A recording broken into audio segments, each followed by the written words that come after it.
का हो करे जा। अरे ऐठत काहे बड़ू हेने सट हेने ई जादो जी के नुटोला हो। हट बदतमीज कहीं का। खेसारी अब ते ही समझाम इनका के।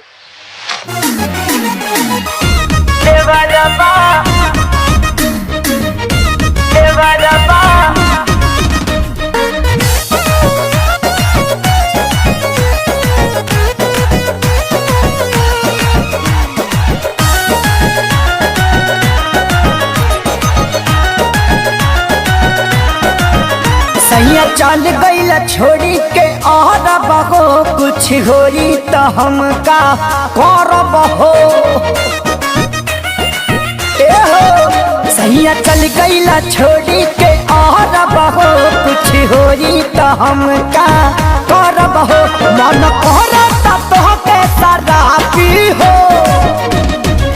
तो कहियो कदी देवरबा पापी हो। मोर जवानी के फोटो कापी हो कहियो कदी देवरबा पापी हो। मोर जवानी के फोटो कापी हो।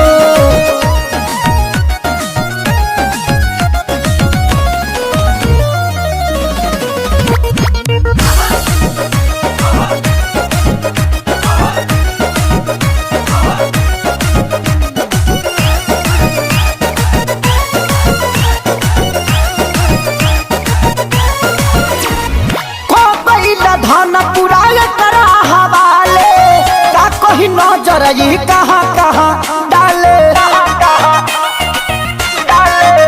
हाँ कोई धन पुराय करा हवाले का कोई नजर ये कहाँ कहाँ डाले। लाला चावे देखा के ही टाफी हो तो कहियो कह दी देवरबा पापी को। मोर जवानी के फोटो कापी हो कहियो कदी देवरबा पापी हो। मोर जवानी के फोटो कापी हो।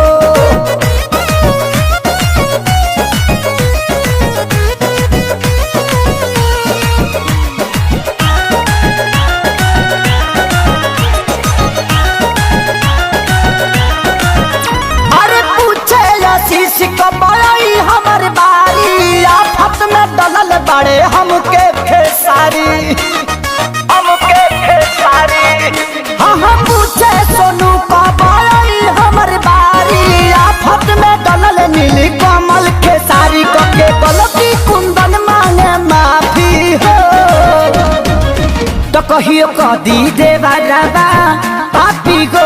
मोर जवानी के फोटो कापी हो कहियो कदी देवरबा पापी हो। मोर जवानी के फोटो कापी हो तो कहियो कदी देवरबा पापी हो। मोर जवानी के फोटो कापी हो कहियो कदी देवरबा पापी हो। मोर जवानी के फोटो कापी हो।